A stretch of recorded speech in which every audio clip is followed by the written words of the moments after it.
So in this video, I'm going to go over the analysis of this half-wave rectifier with a capacitor filter. And basically here we have a AC voltage source, Vs equals Vm sine omega t, and we want to create a DC output voltage from it. So we have this diode to help us half-wave rectify it.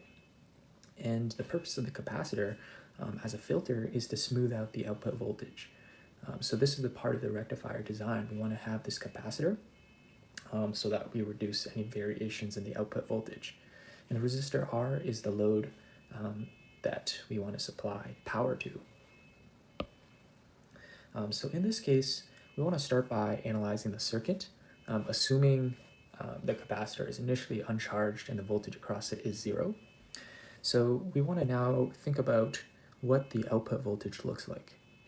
So right when the source voltage starts from 0 and begins to rise, we're going to get the positive side of the diode, the anode, to be a positive value, while the source is still initially uncharged. So the diode is going to become forward biased, and it's going to conduct. So at this point, the output voltage, so we're going to draw the output waveform for V out, and it's going to rise like this. So how about I label this in red? So the output voltage rises up to the peak value here of Vm. Now, at this point, the source voltage is going to start to decrease. And initially, the capacitor, it can discharge current into the load resistance. The output voltage will also decrease as the capacitor discharges. However, at some point, the capacitor will no longer be able to discharge as quickly as the source voltage is falling. So at that point, the diode is going to turn off, and we will just get a circuit where the diode is open circuited, and we just have the R and C in parallel to themselves. So it's basically disconnected from the rest of the circuit. So we just have, in this stage, an RC discharge. So at this point where Vs falls back down and then goes into its negative half cycle, and afterwards it's going to start to rise up again. And at this point, the capacitor voltage is decreasing because it's discharging through the resistor. So at some point, they're going to meet right here. And at this point, Vs is going to rise higher than the trend for the capacitor. So that means the diode's going to start to conduct again. And we're going to get a curve that looks like this, where once again, the capacitor output node, V out, is shorted to the input source. And once again, we're going to get something like this. And at some point after this peak, at this point here, just like this point here, the slope of the source voltage is going to be steeper than the discharge slope for the capacitor resistor, their time constant RC. So at this point, the capacitor will discharge separately from the source. And this pattern will repeat.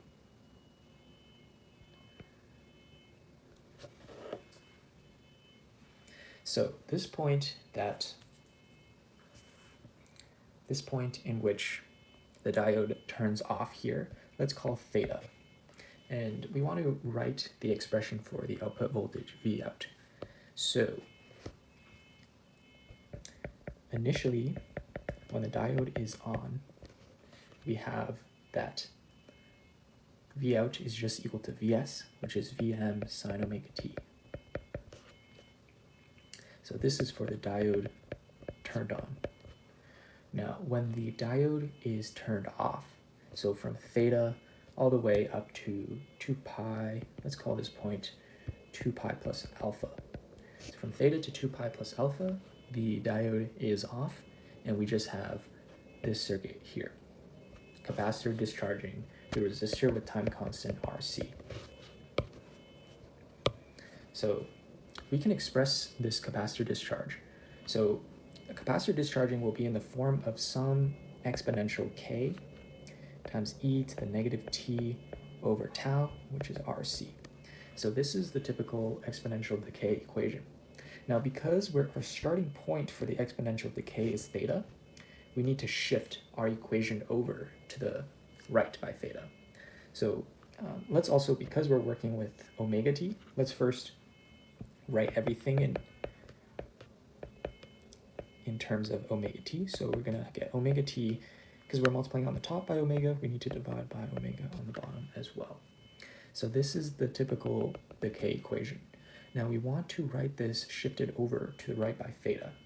So that just equals, shifted to the right by theta is ke negative omega t minus theta over omega RC. Now we know the value for k because the value of k is just this point here, which is on the Vm sine omega t curve. And that specifically is Vm sine of theta. So that's the magnitude at which our decay starts. So this is the value of k. And then our decay term, so this is our magnitude, and our decay term is e to the negative omega t minus theta over omega RC. And this is for the diode turned off. Now the key to determining the value of theta, an expression for theta, is this is the point at which the diode turns off. So to determine this, we need to compare the slopes of the source voltage as well as this exponential decay equation. So basically what I'm saying is this, there's some slope here. This is the slope at which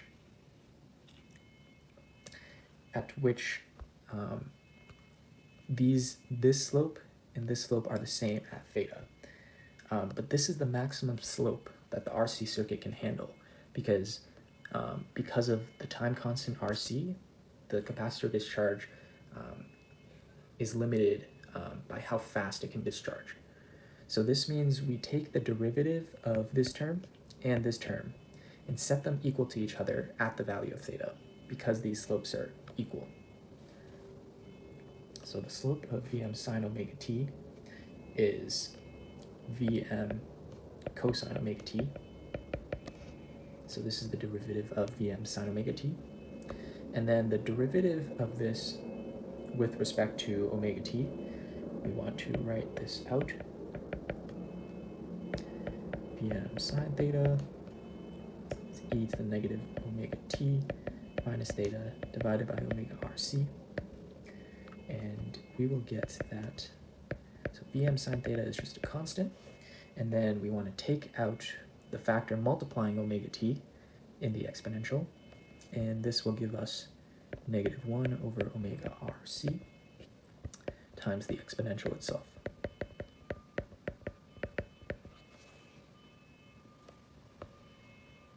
So this is the derivative for the curve when the diode's off, and this is the equation for the curve when the diode's on. So at omega t equals theta, these two slopes are equal. So we can write an equation here. So at omega t equals theta, we have Vm cosine theta is now equal to this expression evaluated at theta. So we have equal to Vm sine theta, negative 1 over omega RC, e negative, plugging in theta for omega t, we have theta minus theta divided by omega RC. So we can immediately see that this is just theta minus theta is 0, e to the negative 0 is 1. And then we have, so this should be, in fact, in parentheses. So we also see that the VMs will cancel on both sides. And now what we can do is divide by cosine theta on both sides and multiply by omega RC. And this will give us sine theta over cosine theta equals negative omega RC. So this sine theta over cosine theta is also equal to tan theta. So now we can represent theta as the inverse tangent of negative omega RC. But there's one caveat here, and that is that negative omega RC, the inverse tangent of that, will give us a value in the first or fourth quadrant, but we're expecting this term here, which comes after pi over 2, and between pi over 2 and pi, to be in the second quadrant. So this means that the value of theta is between pi over 2 and pi.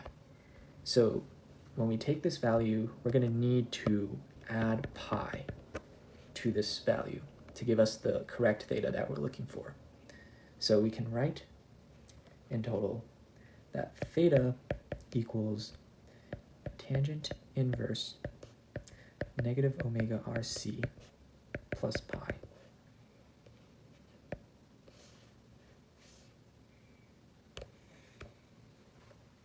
So it turns out that in some circuits we can assume that the time constant tau equals RC, so this is the time constant of the RC circuit, is very large.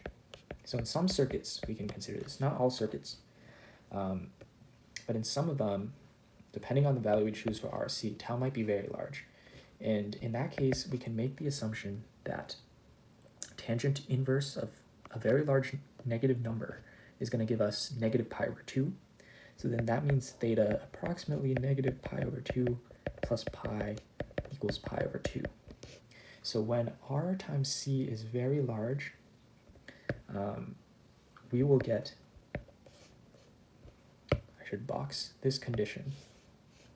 This is a conditional expression that theta will be approximately equal to pi over 2. So when we have a large R and C, the discharge will happen much around here, and it's going to be able to fall like this and then charge up again. So in that case, theta would be here. So this is just an approximation you can make when you have a very large R and C time constant.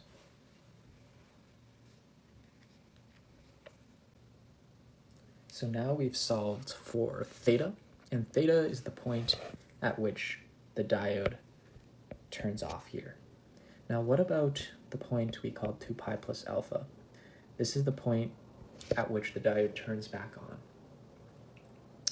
So to find this point, the value of this point, basically this is the point at which the decaying exponential intersects again with Vs.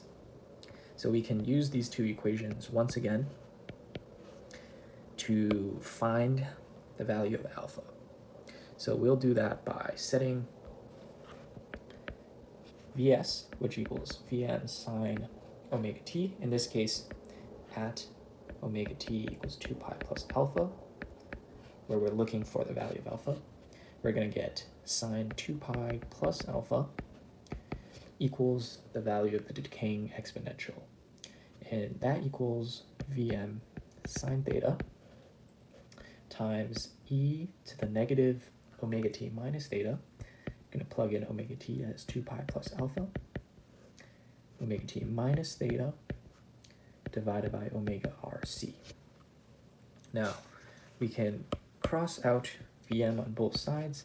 Sine 2 pi plus alpha is just sine alpha. And now we can simplify this equation just by rewriting it. So sine alpha minus, let's bring things to both sides, subtract sine theta in the exponential from both sides. And this is equal to 0. So it turns out that there's no closed form solution for alpha, but this equation allows us to use some type of numerical program to solve the value of alpha numerically, because we know omega, which is the frequency of our sinusoidal source, and we know the value of R and C, and we also know the value of theta from this equation above.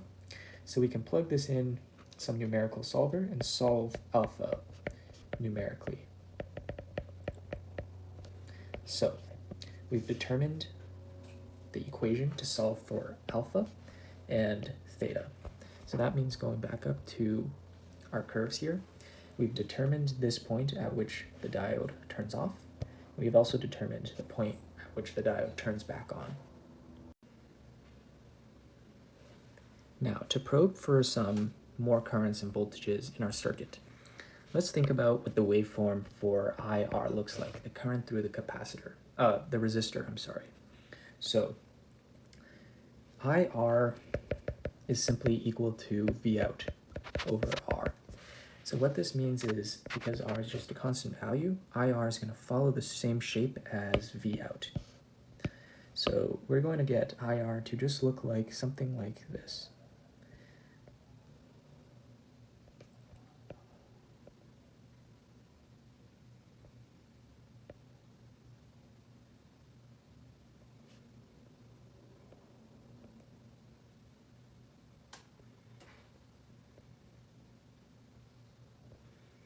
So it just follows the same shape as V out. Now, what about the current through the capacitor IC? So IC of D, we know, is, for the characteristic of a capacitor, is C dV dt. So in this case, the voltage across the capacitor is the output voltage. So this is our result for the current through the capacitor. And if we want to write things in terms of omega t, which we've been using throughout our equations, we would need to add in omega t on the bottom here. So if we divide by omega t on the bottom, we would need to multiply by omega on the top as well. So that's going to give us an omega c term, and we're going to get c dv out over d omega t. So we have this equation to find the value of the capacitor current. So what we need to do is to differentiate the output voltage. So let's start by finding the capacitor current from this interval here, from theta to 2 pi plus alpha. This is the capacitor current while it's discharging through the load resistance. So that means the diode is off. So we want to find dV out over d omega t when the diode is off. So that lends us to using this equation. So we'll take the derivative of this equation with respect to omega t. So this is our omega t term here. So that's going to give us a result of, if we take that derivative, we're going to get negative Vm sine theta over r times e to the negative omega t minus theta over omega rc. And on the graph, this is from theta to 2 pi plus alpha. And this is our exponential decay. This is what the current through the capacitor is when it's discharging the capacitor and supplying it to the resistor. Now, for the next interval, we want to look from 2 pi plus alpha, to 2 pi plus theta. So what is the capacitor current in this interval when the diode is on? Now, when the diode is on, we know it just follows Vs, which is Vm sine omega t. So we're just going to take the derivative of that with respect to omega t and also multiply by the omega c. So this will give us omega c Vm cosine omega t. And this is for the interval 2 pi plus alpha to 2 pi plus theta. So this is our expression for the capacitor current. So we found the expression for the capacitor current. We found the expression for the current through the resistor. Now, what is the current through the diode? So by KCL, we know current through the diode equals the current through the capacitor plus the current through the resistor. And we know the expressions for these two, so we can also determine the expression for the diode current. So it turns out, if we plot out the current through the diode, we're going to get a waveform that looks something like this. So right when it turns on, when the diode turns on at the beginning, we're going to get a big spike of current. It's going to want to charge up the capacitor quickly. This current is going to fall off, and it's going to fall to 0 in a continuous fashion. And then at this point, where it wants to drop further, the diode's going to turn off. So at this point, this next interval, the diode current is just 0 because the diode is off, at which point it reaches the next peak. So at this point, again, we're going to get a sharp peak in the diode current because it's going to want to suddenly recharge up the capacitor. So it's going to look something like this, and once again, it's going to fall off and get down to 0. Although it wants to continue down to 0, the diode turns off, preventing negative current flow. Likewise, during this region where the diode current is 0, the diode is just basically an open circuit here. So no current here, and at this point where the diode turns back on, again, we're going to get the same thing as the previous cycle. Now this, right at the startup, this peak is going to be a little bit higher than these peaks because we need a bit more current to suddenly charge up the capacitor from 0 voltage. So we've determined some of the key voltages and currents in this circuit, and now we want to figure out one more thing, and that is a key figure of merit in this circuit is the peak-to-peak ripple voltage of V out. So the peak-to-peak ripple voltage is equal to the maximum value here minus the minimum value of the output voltage. And this is called the peak-to-peak ripple voltage. So delta V out, in this case, it's equal to the max value, which is Vm, minus the minimum value, which is Vm sine 2 pi plus alpha. Now 2 pi plus alpha can just be simplified as sine alpha. So this is our expression for the output voltage ripple. We want our output to look closer to DC, so we want this ripple to be as small as we can. And it turns out if we increase the capacitance, we're going to get a decay that looks much less. So our decay constant will make it fall something like this. And if we make an even bigger capacitor, it will fall like this. So the ripple will be smaller. So delta V out will become smaller as we increase the capacitance. Now, one more thing. If we increase the capacitance to decrease the ripple voltage, what's going to happen is, if you recall from our derivation here, we're going to get a large time constant tau.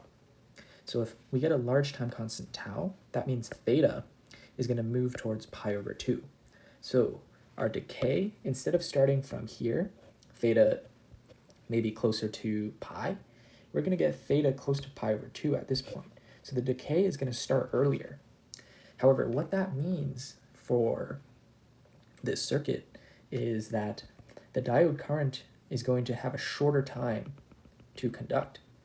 And because the average diode current, we know that the average diode current ID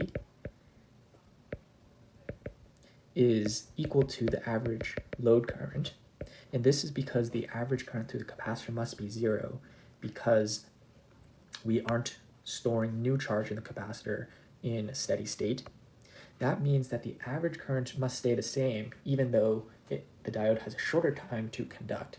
So that means we're going to get even a larger peak voltage, something that looks like this, as we move, as we make the capacitor larger. So this goes to show the trade-offs that we can make here in this circuit, that decreasing the voltage ripple will cause higher peak currents in the circuit. So overall, in this video, we analyzed this half-wave rectifier with a capacitor filter that helps to smooth out the output voltage ripple. And we've derived some key algebraic expressions for the points at which the diode begins to conduct and stops conducting. So I hope you found this video helpful and that it's furthered your understanding of rectifiers. And please, if you'd like to see more content like this in the future, please give this video a like and subscribe. Thank you.